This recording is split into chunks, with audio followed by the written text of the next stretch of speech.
Wilbon, when Tony's out, I like hosting this show with someone who is consistent, even fearless. I'll always be frank with you. I feel like Eric Estrada. One thing we know Tony isn't is fearless. He fears everything. How are my acting chops? Maybe I'll be on season 5 of Succession. Ted Lasso. I might need a little work. Oh, goodness. Perhaps. Perhaps. Welcome to PTI. Tony apparently has better things to do than his job. So I'm happy to be joined by our great friend, Frank Isola. Not bad. For Friday, not bad. Ovation a day. Every day with the ovations. We begin with the NBA suspending Ja Morant 25 games for conduct detrimental to the NBA. Morant flashed a gun in a live stream on May 13, less than 2 months after serving an 8-game suspension for flashing a gun during a previous live stream. In statements, Morant apologized for his behavior again and pledged to be better again, while the union called the punishment excessive. Frank, 25 games strike you as too many, too few, or just right? It's certainly not excessive considering that he's a repeat offender. I thought it would be 20. I would have given him half the season, though, 41. So for me, the league came close. But, you're going to have people say, well, he's not eligible now to an MVP, and he's not eligible to, be all NBA because you have to play in at least 65 games. Well, he never really plays in that many games anyway. Every year he misses about 20. And if you look even last year with Memphis' schedule, by the time they played their 25th game, they're at December 20th. So he's still available for Christmas and play the rest of the season. Ja Morant, what you hope, has learned his lesson. I think the NBA's learned their lesson because the last time they threw him a lifeline. And you have him come up all the way to New York, and Adam Silver's going to talk to him, and Ja Morant's going to look at the commissioner in his face and tell him, I'll be on my best behavior. And less than 2 months later, he made the league look bad. He made the commissioner look bad. So I think the league did the right thing. But if they had gone as high as 41, Mike, I would not have had a problem with that. Listen, Frank, I would have gone with an indefinite suspension.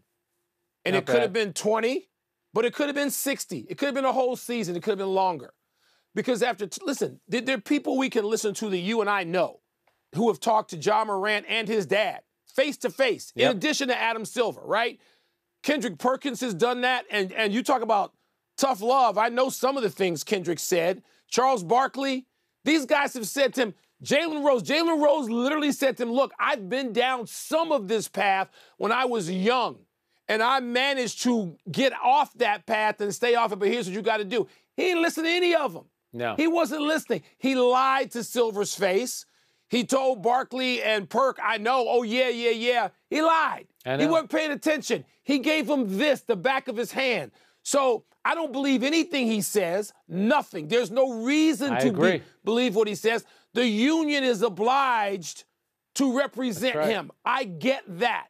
But as someone who's not obliged to represent him, and I'm not, I'm looking at this going, this kid has not learned anything yet. He's got to show me. That's right. And the suspension would be indefinite until he showed me. His words are empty. His words are lies. Yep. We know this. This is not speculating. This ain't hating on. He lied. Yeah. So he's got to prove to me he's worthy of being in this league. And that would require a whole lot of things as set down by professionals, psychologists, sociologists, all kinds of people, Frank, in the community. Yeah. So I don't know if this is the right amount. Maybe it will be the right amount. Maybe it won't be. Yeah. And I think when you look at it, of course, he did the right thing by releasing a statement, him and his team of PR people, and he hits all the right notes. I get that. But you're 100% right. I didn't really believe him when he did the interview with Jalen Rose. It came across very scripted. And this, what he's saying today, obviously he has to say it. But again, it's not about your words anymore. It's about your actions. No, and I do words don't mean anything. Mike, I think if you go back to January, the situation on the loading dock with the Indiana Pacers, where his friends got into it with the Indiana Pacers, there was talk about lasers. The security guard of the Pacers talked about a gun being there. The NBA investigated. They said they cannot corroborate that. He should have been called up to New York then.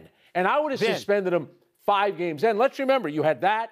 Then you had the Washington Post story about allegedly beating up a teenager at his house, allegedly threatening the security guard at the mall. Then the Denver thing happened with the gun.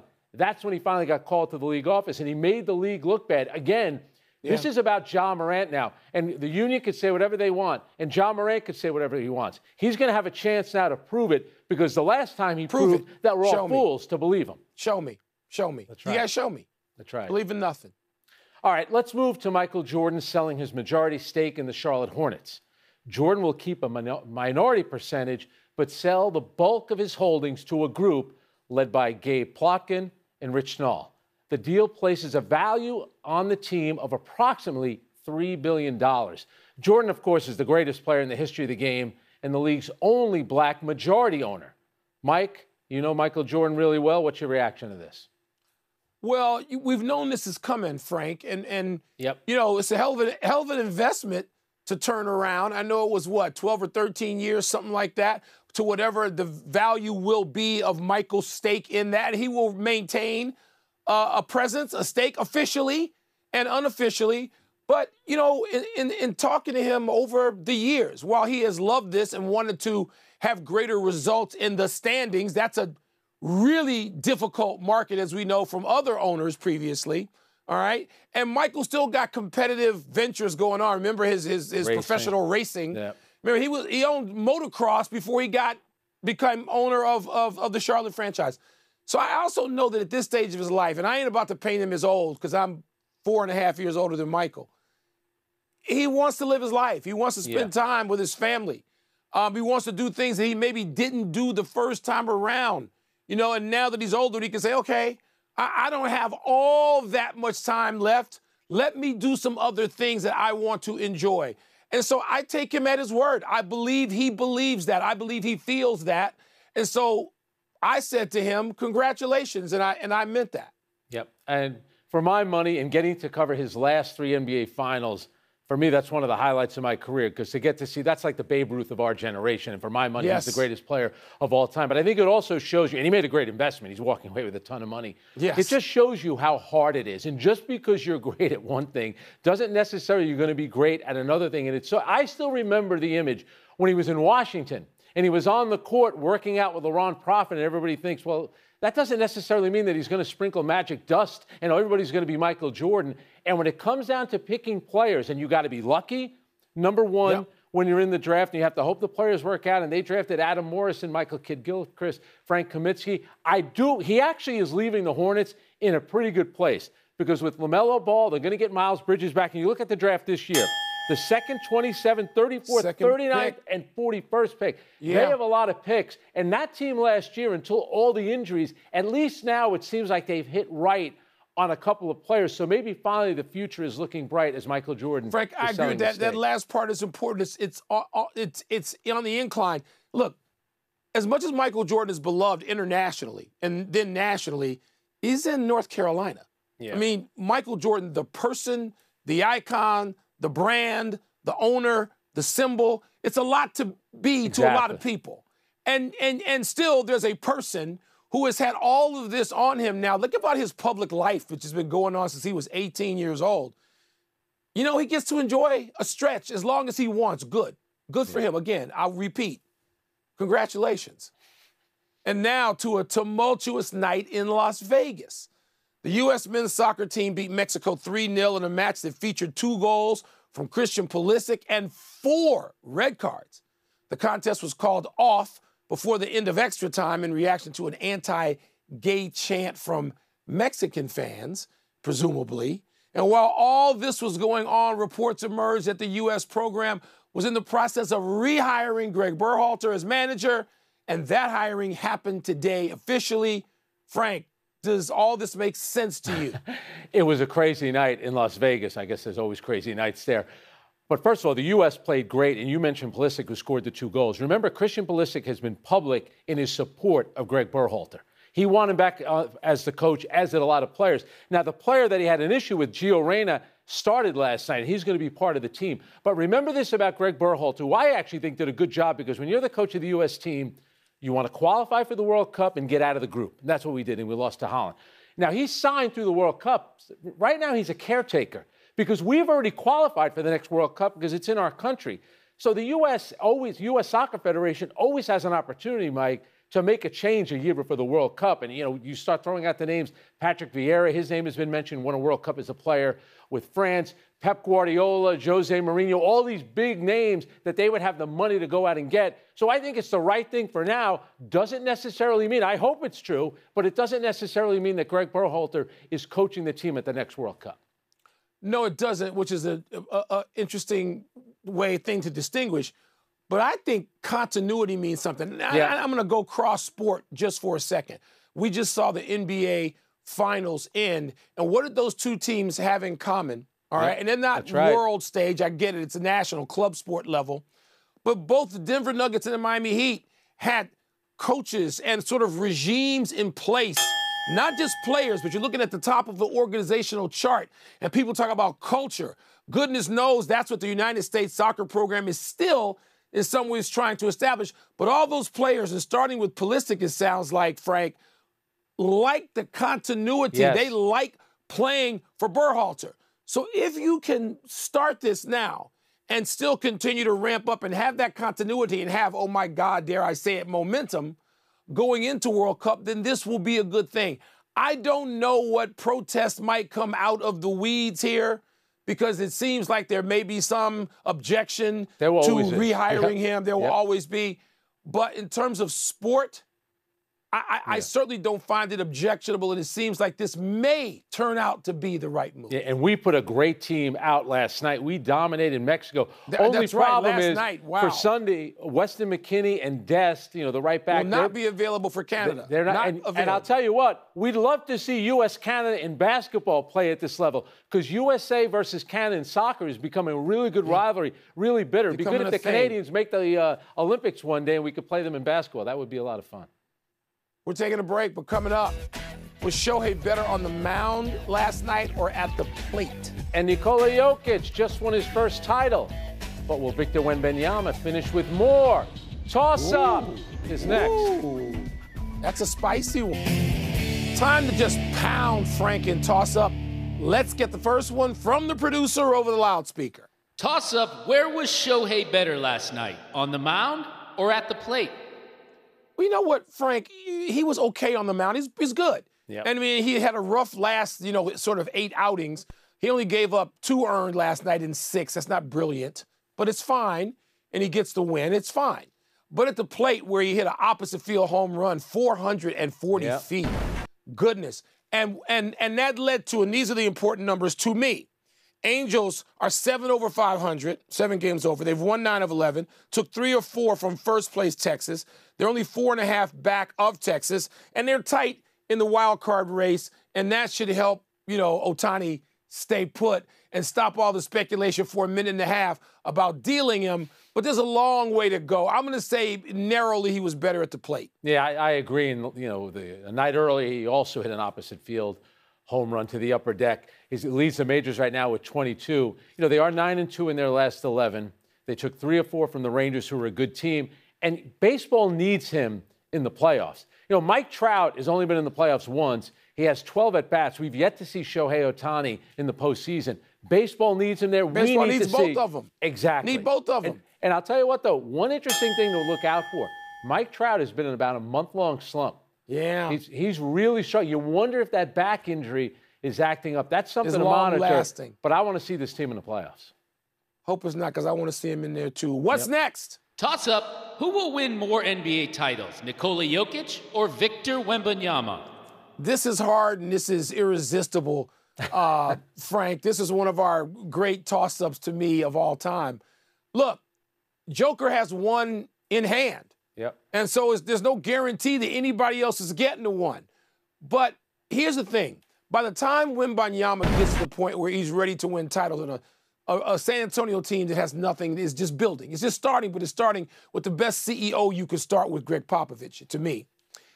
He's going to be in his 6th or 7th season. And then Joker's going to be like 34 or something. He will have done his winning probably. I'm going to say Joker, because I think Joker can get 2 or 3, and you don't want to presume. Yep. If your over-under is 3, you don't want to do more than push. I think Wembanyama will get multiples. That's what you do if there's greatness in you in the NBA and the NHL. You get multiples. But I'm going to say Joker for right now. Yeah, I got to go with that as well. And what I love about Nikola Jokic, everyone was doubting him during the season. Then they win the championship, and then everything starts up with, well, who did they really play in the playoffs? Guess who Victor Wembanyama just lost to? Monaco. I guarantee you the Denver Nuggets would beat Monaco in a playoff series. But here's the thing. Wembanyama is only 19 years old. The only thing that worries me about him is his body type. And guys like that have a tendency to get injured. Yeah. But when you watch the highlights of him, he's not a soft player. He's not afraid to go inside and challenge guys at the rim and post up. He's going to the right place. Stick his nose in there. Yes. They've had good success with big men. They're doing some things with this kid's body and for his health and fitness and well-being that no one's ever even thought of for a guy coming into the league. Yeah. I mean, he's going to be as well prepared as he can be. But San Antonio's starting from ground zero. And this is not Tim Duncan joining David Robinson. Right. This is not that. You know, and Sean Elliott and whoever else he was joining was you know, I can't even think of all the guys on that team, but they were really good. Avery Johnson. Avery Johnson. I dare not forget our friend Avery. That's it. Let's take one last break, but still to come. Are the Bulls shopping their biggest name? I would think, yeah. And I'm not an expert in cycling, but I'm pretty sure what these guys did is not allowed. Mike had Monaco winning that series, so good pick by you. You told everyone Monaco will win. Swept them. I believe in being in favor. Happy 46th birthday, Kerry Wood. Perhaps the most anticipated Cubs pitcher of my lifetime. Wood arrived in the majors as a flame-throwing 20-year-old, and in just his 5th major league start, he pitched one of the great games in history, striking out 20 Astros in a 2-0 win. Wood allowed just one borderline single. Hall of Famer Jeff Bagwell struck out in all 3 of his at-bats and said, quote, "I've never seen anything like that," close quote. Wood finished that season 13-6 and won NL Rookie of the Year. And while his later career had stretches of brilliance and dominance, Wood battled injuries throughout and retired with an overall record of 85-75. Injuries limited Kerry Wood and Derrick Rose and put them in a familiar category to Chicagoans, that of the great Gale Sayers. You thought that the combination of Mark Pryor and Kerry Wood were going to win your World Series, didn't you? Yep. You know, I was in Chicago when he struck out the 20 for the Bulls game that night, a playoff game against Charlotte, and Charlotte won the game. How about that?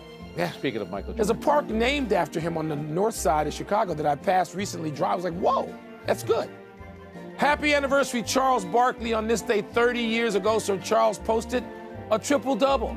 32 points, 12 boards, 10 dimes, and he had 3 steals to boot in the finals against the Bulls. But Michael Jordan scored 55 himself, put the Bulls up 3-1 in that series, and they'd go on to win in 6, finish it off here in Arizona. This was as close as Chuck would get to winning a ring, though he did beat Jordan for MVP that season and was selected for the greatest team ever. Yeah. Hello, Dream Team. Charles was on that team. Yeah, one of the most unique players of all time. It's interesting. Michael Jordan in the 90s got in the way of a lot of guys winning a championship. But now that we're all in a good mood about Michael Jordan and you know Charles Barkley, the two of them no longer talk. Why don't you serve as the Henry Kissinger and get these guys back together? Do something, Mike. You're presuming that hasn't been suggested and tried, Frank. I'm just going to leave it there. The Jimmy Carter Happy trails to 31 cyclists in the under-23 Giro d'Italia. They got the boot from the prestigious race after fan videos surfaced of them cheating in the most obvious way possible, holding onto motorcycles and cars during a difficult ascent. The head of Italian Cycling Federation said, quote, "These are images that really hurt," close quote. Really? Frank, this sport looked clownish for tolerating years of doping, most notably by Lance Armstrong, and now this. Madon. I'm not going to sit here and say the Italians were cheating. I'm never going to do that. But they all, remember Rosie Ruiz at the Boston Marathon taking the subway? Yes. But everyone rides an electric bike now anyway, so it's kind of the same thing. They're just trying to get there I got an quicker. electric bike I'm getting out here. Italians don't cheat. No errors today. We're going to run through the big finish. The Warriors named Mike Dunleavy Jr. as their new GM. Is he a good choice? Yep, I think he'll probably use his dad to lean on him a little bit. Plus, he learned from Bob Myers. Not bad. Jake Fisher of Bleacher Report reports that the Bulls have been quietly gauging trade interest in Zach LaVine. Does that make sense? Making north of $200 million and they can't make the playoffs. You got to shop something. Maybe more than him. The Chiefs' Super Bowl rings have more than 600 diamonds each. You impressed with that? I'm always impressed with gaudy jewelry. Can't you tell? You know what I'm impressed with? I'm impressed with their quarterback, and I think he's going to win a lot more Super Bowl rings. Pete Dowman reports San Diego State gave the Mountain West notice that it intends to resign from the league. Is that significant? Not really. There's only two leagues, the Big Ten and the SEC. Yeah. That's it. And pretty soon, those two won't matter either. Leagues don't matter in college sports anymore. I wonder how long college sports are going to matter at the big-time level anyway. Last one, the Royals have lost 9 in a row. 10 tonight? Yes, it will be. Do you know that they're 18-50, the Royals? 18-50. That's not the year. They're 18-50. We're out of time. We'll try to do better the next time. I'm Frank Isola. I'm Mike Wilbon. Have a great weekend, knuckleheads. You can get the PTI podcast on the ESPN app or Apple Podcasts. And now, for the last time this week, here's SportsCenter. Happy Father's Day, Mike. Happy Father's Day.